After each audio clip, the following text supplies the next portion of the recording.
অনেকে বলছে যে সরকার 6 মাস থাকতে পারে, 1 বছর থাকতে পারে। প্রকৃত অর্থে আমি এখন বললে আবার অনেকে নানান ধরনের এই বক্তব্যটাকে ব্যাখ্যা করবে। আমি মনে করি যে এই সরকারের ন্যূনতম 2 বছর থাকা দরকার। এখন এই কথাটাকে আমি এখন বলছি না, আপনারা ইউটিউবে যান, 6 মাস 1 বছর আগে আমার বক্তব্য পাবেন। আমরা বিগত সরকারের সময় বলেছিলাম যে 2 বছরের জন্য একটা জাতীয় ঐক্যমতের সরকার দরকার, যারা এই রাষ্ট্রের কাঠামোগত পরিবর্তন এনে রাষ্ট্রকে একটা মানবিক রাষ্ট্র হিসেবে গড়ে তুলবে।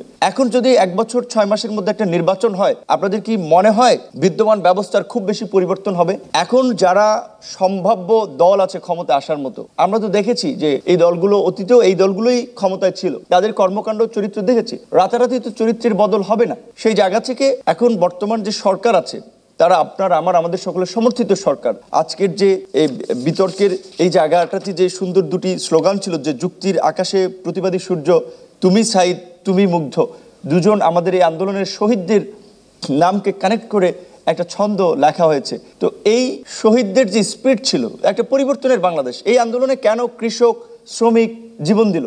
তারা বিসিএস দিবে, তারা এমপি হবে, মন্ত্রী হবে না। তারা চেয়েছিল যে সরকার পরিবর্তনের পরে দ্রব্যমূল্যের দামটা যদি কমে, সরকার পরিবর্তনের ফলে আমি যদি একজন মুক্ত সাংবাদিক হিসেবে আমি লিখতে পারি, বিশ্ববিদ্যালয়ের শিক্ষক হিসেবে আমি আমার মর্যাদা নিয়ে বাস করি, তাহলে তাদের জন্য এই পরিবেশ নিশ্চিত করতে হলে রাজনীতিতেও পরিবর্তন দরকার। এই সরকার একটা অরাজনৈতিক সরকার, রাষ্ট্র পরিচালনা একটা রাজনীতি। সুতরাং অরাজনৈতিক ব্যক্তিদের দিয়ে একেবারে পূর্ণ রাজনীতি কিংবা পরিপূর্ণভাবে রাষ্ট্র পরিচালনা করা সম্ভব নয়। আমরা যেটা বলেছিলাম যে এই অরাজনৈতিক ব্যক্তিদের পাশাপাশি রাজনৈতিকভাবে বিভিন্ন দল থেকে কিছু প্রতিনিধি নিয়ে এটাকে একটা ইনক্লুসিভ গভর্নমেন্ট করা যায়, যেটাকে আপনারা জাতীয় ঐক্যমত্যের সরকার বলেন বা জাতীয় সরকার বলেন। কারণ হচ্ছে রাজনীতিবিদরা বা রাজনৈতিক দলগুলো এই সরকারের সবচেয়ে বড় সহযোগী পার্টনার হবে। সেখানে রাজনৈতিক দলগুলোর সাথে যদি সরকারের দূরত্ব থাকে, রাজনৈতিক দলগুলো কেউ কেউ বলছে সরকার আবার বিগত অনিলেভেনের মতো একটা কিংস পার্টি তৈরি করে কিনা, বিরাজনীতিকরণ প্রক্রিয়ার দিকে যায় কিনা, সেই জায়গা থেকে 2 বছরে অনেক রাজনৈতিক দল একমত হবে না। কিন্তু যখন রাজনৈতিক দলের প্রতিনিধিরা এখানে থাকবে, তখন কিন্তু তারা বুঝতে পারবে যে সরকার কি হচ্ছে, তারা জানতে পারছে। তাহলে এখন কথা হচ্ছে রাজনৈতিক দলের প্রতিনিধিরা সরকারে কি প্রক্রিয়ায় যুক্ত হবে। আমরা পরিষ্কারভাবে মনে করি যে যারা অন্তর্বর্তীকালীন সরকারে থাকবে, তারা আগামী 5 বছর কোনো সক্রিয় রাজনৈতিক কর্মকাণ্ডে যুক্ত হতে পারবে না। সেই বিধানটা কিংবা সেই কমিটমেন্টটাও জাতির সামনে তাদের উপস্থাপন করা লাগবে যে আপনারা যারা আসবেন আগামী নির্বাচনে তো অংশগ্রহণ করবেনই না, আগামী 5 বছর আপনারা রাজনীতিতে সক্রিয়ভাবে অংশগ্রহণ করবেন না।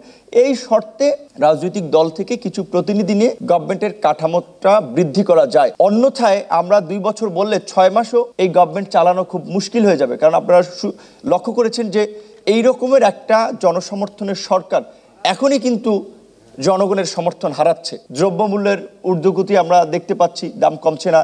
জ্বালানি ক্রাইসিস আমরা লক্ষ্য করছি, আরও সামনে সংকট বাড়তে পারে। বিদেশি যেমন একদিকে আমরা সহযোগিতা পাচ্ছি, আবার ঋণের তো একটা বিষয় আছে। কাজে সেই জায়গা থেকে সরকার যদি রাজনৈতিক দলগুলোর সমন্বয়ে একটা ইনক্লুসিভ গভর্নমেন্ট না করে, তাহলে এই গভর্নমেন্টও বিপদে পড়বে। আর এই গভর্নমেন্টের বিপর্যয় মানে আমাদের পুরো জাতির বিপর্যয়। সেই জায়গা থেকে আমরা বলছি, যেটা আমাদের হেড অফ দ্য গভর্নমেন্ট যেটা বলেছে যে আপনারা অন্তত মাসে একটা চিঠি লিখবেন। আমরা পরিষ্কারভাবে এই জন্য গভর্নমেন্টের উইকনেস, দুর্বলতার সাইডটা নিয়ে সমালোচনা করতে চাই। গণমাধ্যমের বন্ধুরা এখানে একটা ওয়াচডগের ভূমিকা পালন করতে পারে।